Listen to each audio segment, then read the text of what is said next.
Hi, this is John Tommy Rosas with Tattn, the Tongva Nation, making another video about the uh, Biona Wetlands Ecological Reserve Draft EIS, EIR. And today I'm starting with, uh, and I want to talk about the levees and how they're going to block the view, which is a violation of the Coastal Act. But I wanted to start off with this cover page on the draft EIS, which I call the sales pitch, showing this deceptive creek and the water ending here, which is never going to happen. The tides come in too high and low. Even low tide has passed this. So this artist rendering is way off. But they're projecting this false information is what I'm trying to explain. The levees are shown to be way lower than they are. You can't even see them here. It looks like this is lower, which is actually reverse of what is true. They also show these ponds, and there's no source to them or connection with the saltwater intrusion. So they're inferring, basically asserting that these are freshwater, ponds, and there's a number of them because the watercolor is different. So we look at here, over here. These are the same color, and they're fresh water, and that is not in the EIS at all. There's only salt water, and this is deceptive because, like I said before in the other video, this will never happen. This whole area will be full of salt water, right to the edge of the levees, with these embankments. But this is not accurate. But for them to use this and have the artist draw this in a deceptive manner shows their pattern and behavior, which is criminal in my mind. But I'm just expressing my opinion. You folks can look at the information and decide for yourself. Okay, I'm going to the next one now. This is on the view blockage of the levees that they don't have any graphics on. So I've made these with Google Earth and the Street View, and I put these polygons in to show the basic height. Um, right where these light poles are, that's about 20 feet, and the levees will be that high or more, as I put here, and that applies to all of it that I'm showing you. But this is just to give you an idea of that normally you would be able to see from the road. This is Jefferson, and this is PCH Lincoln. This is looking kind of west northwest, but in this direction. But what it shows is how high the levees will be, and that you will never see the wetlands again from the road like you can now. You can see it all the way to down Jefferson where it hits Culver and around, and you can see it to Lincoln all the way. Uh, so that's an issue, and that includes pedestrian, bikes, and cars.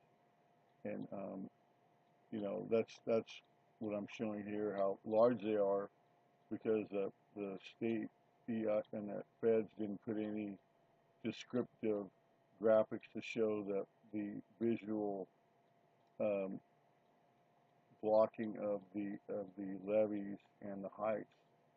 And there's some other issues with the levees being there. They're not going to be right on this close. They're going to be in a little bit, but I couldn't do the graphics in the scale that needed to be. So I wanted to get the height right, and they are angled more, but just to give you an idea of the blockage will be the same. So that's why I did the graphics like they are, but I think you can understand what the concept is here. So that's what you will not see, and that's what will occur under the levee, Alt 1 levees, and their blocking. And that's forever. I mean, that's not going to change if they are allowed to go through with it. Let's do the next one. This is on Lincoln as well. This is looking towards that same area. There's the Culver Bridge, and right behind this, back this way, is the Fiji Way and Lincoln intersection. So this is where the wetlands start. This is I think it's electrical utility. You see the big power lines. They also didn't deal with these in the EIS, but that's another issue, is the utility effects. But this shows how you will not see the levees. I mean, you'll see the levees and not the view of the wetlands. So these are in scale on the heights, and then they're going to be at a different taper, like I mentioned before, but you will not see the wetlands like you can now. So the open space will be lost. And if they build up over here, you'll also see a change on area C, which is this side, but I'm just making the graphics for this side for now, because this is where all the big levees are. So let's go to the next one. This is on BWER, right near the end of it, where it loops around, and the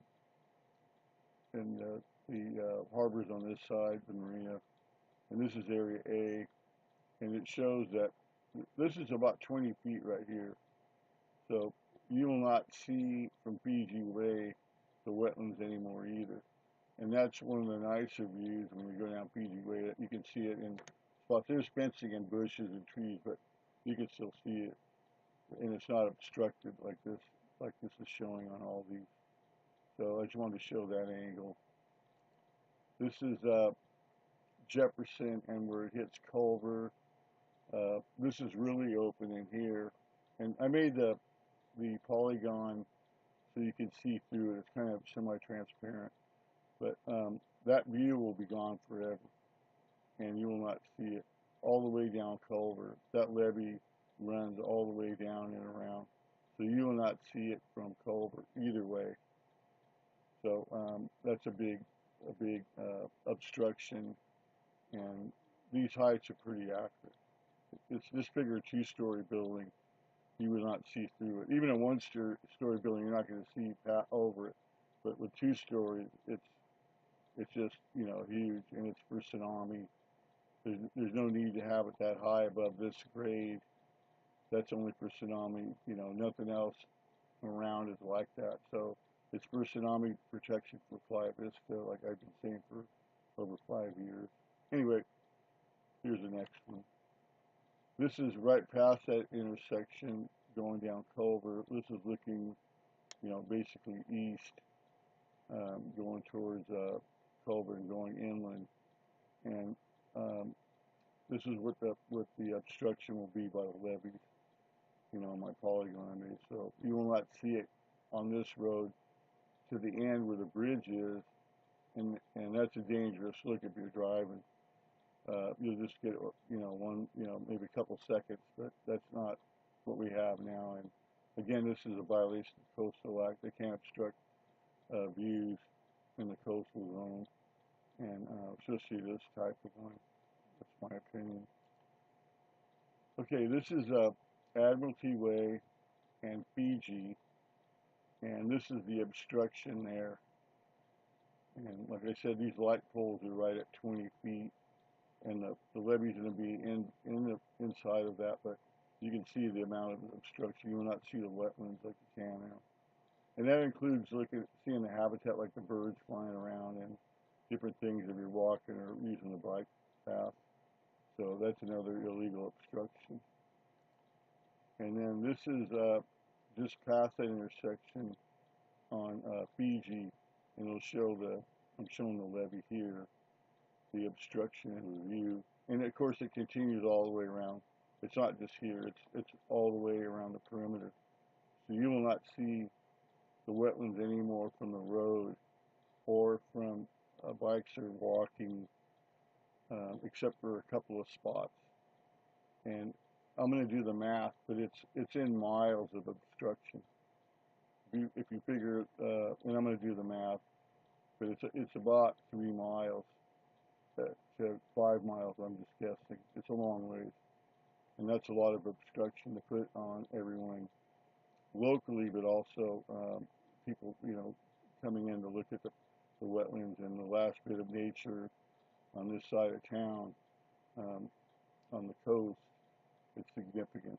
So that's what I'm focusing on this video, and I appreciate you folks weighing in on this, that this alternative with these levees is not good, and that we should have a freshwater alternative, which we're working on, and we'll provide that soon. I'm doing the plumbing system, irrigation system, to show how it could be, freshwater could be provided to support the freshwater alternative and the habitat for the animals and all the plants and all that needs fresh water there, that's been taken away for the last few years.